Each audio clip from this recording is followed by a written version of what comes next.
Hi everyone, Ms. Tech here. At the North American Media Tour for Shadowbringers, I had the honor and privilege of interviewing Yoshi-P himself. Here are his thoughts on a few of those questions. Question 1. Since the way jobs play out at level 80 is about to be drastically changed with all of the battle system changes, how will the Ultimate Coil of Bahamut and the Weapons Refrain Ultimate be balanced for future clears? I think Ultima will have the most recognizable changes, especially in the tank role. With the original concept of how to beat these ultimate content, we made it so that we don't have two tanks taking on the enemy, but there is sort of a responsibility that each tank had. We made sure to adjust it so that you'd still be able to clear the content. With the job updates, of course, you'll see a difference with updates that are made for the different roles, including the tanks, and how those updates will be affected. It won't be major or significant effects, so to speak. We made sure to go and adjust it so that it is still clearable. And in terms of healer and how they work with their actions and some of their heal work that they do, they may see a difference from previous clears. Question 2. Moving on from Ultimate to crafting. Beast tribes that can be used to level up crafters and gatherers have been historically released near the middle of expansions in 2.35, 3.3, 4.3. Are there any plans or thoughts on introducing the DOH/DOL tribes sooner in the expansion to help players level the jobs earlier? Actually, there are discussions about whether or not we should make adjustments on when this timing happens. But right now, we are still sort of trying to solidify the overall balance of the different content that's going into the 5.x series, and that will be finalized around the end of June. So I think once we have that nailed down, we'll be able to provide updates. Question 3. With Viera and Hrothgar being the last new races to be introduced to the game, are there any plans on adding more base customization options to the established races? As long as it doesn't affect the shape of the body or the different faces, and if these are in fact the last races that we are going to be adding, then there is a possibility that we might expand on the customizable element. If the customization involves changing the shape of the face or the body, we would have to address all the different gear that the character can equip, and with the sheer volume of how much gear we have, we would have to go in and manually update.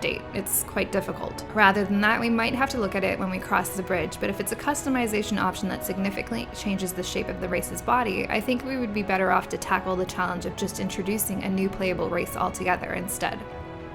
Question 4. Final Fantasy XIV has had an issue or a feature when actively changing sound channel outputs in the windows that will make you lose in-game sound until you restart the game. Is there any plan to fix this in the future? Unfortunately, it's a matter not on the game side, it's more on the sound engine of the system devices or the devices that the player is utilizing and how those are set up. And so, of course, by having that issue, the issue is caused because it's separate from the Final Fantasy client itself, and it lies more on the device side, and by having that separated out, we are able to deliver sound content that doesn't eat up a lot of memory and still have that high quality. So it's sort of an exchange, like, which do we sacrifice? It's not something that we can address, sorry. Question 5. So with New Game Plus being introduced to allow the potential replayability of the MSQ, is there any possibility of adding challenge modes to the earlier dungeons where you can play those again at a higher difficulty? For example, you would have to run through Sestatia to do part of the MSQ. However, when you do it on New Game Plus, is there an added difficulty, or are you still level synced down to the original version? The New Game Plus doesn't just apply to the MSQ. When you do approach previous dungeon content, if you allow for level sync, it will sync that down to its original content, and you have the option to not have your level synced and go into it in a powerful state. However, there isn't going to be an added challenge, so to speak, so you'll be going into the dungeon at its original level. Question 6.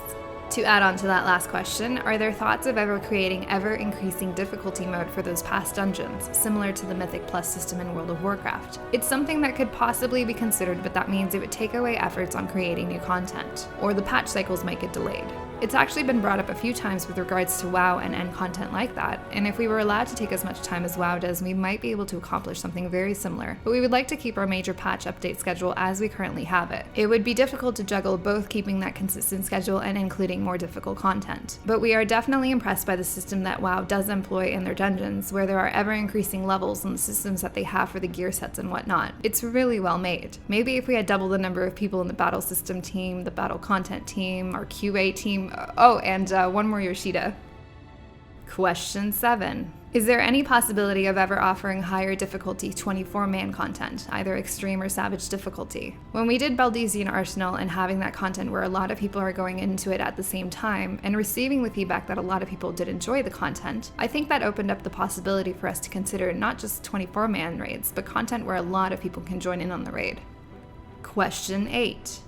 That actually answers my next question too a bit, but I'll ask it anyway to see if we can elaborate on it a little more. So I personally believe that Eureka and the Baldesian Arsenal were great successes, and they offer a fantastic and epic challenge to players that actually make it to the end. What are the developers' thoughts on this style of content, and are there plans on doing something similar in the future? Through our experience doing the Diadem as well as Eureka and getting all the feedback from the players through these kinds of exploratory content, we have taken reference and are making plans to bring some sort of exploratory and also challenging type of content sometime during the patch 5.x series. Of course, there are different ideas. I have my own ideas, the team back in Japan have their own ideas that take into account some of the learning points from the Eureka content and sort of corrected the pain points of that same content. So after we conclude this media tour and once the team has sort of finalized all the balancing of the Shadowbringers content, then we will start further discussions and begin the game design of the upcoming content. So once we do have that information become available, we will definitely make it known.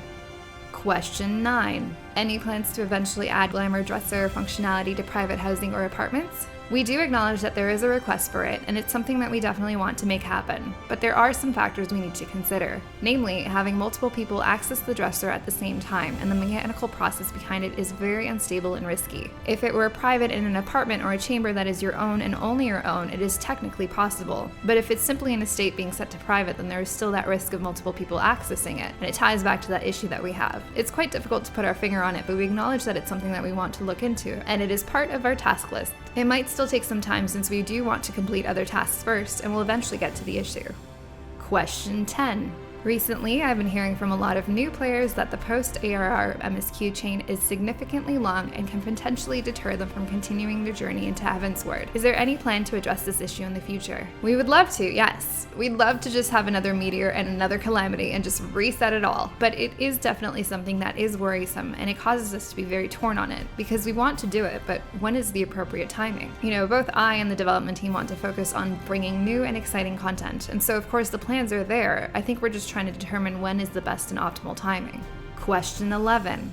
Are there any plans to introduce a challenge mode or arena style encounter for each job similar to the Mass Carnival for Blue Mage? Are you trying to kill us? Haha. If we could delete all of the jobs, maybe. But joking aside, the Blue Mage content will be updating in Shadowbringers as well. We'll be raising the level cap as well as making updates to the Mass Carnival content. And I think it's going to be pretty challenging and is something that players can be excited about.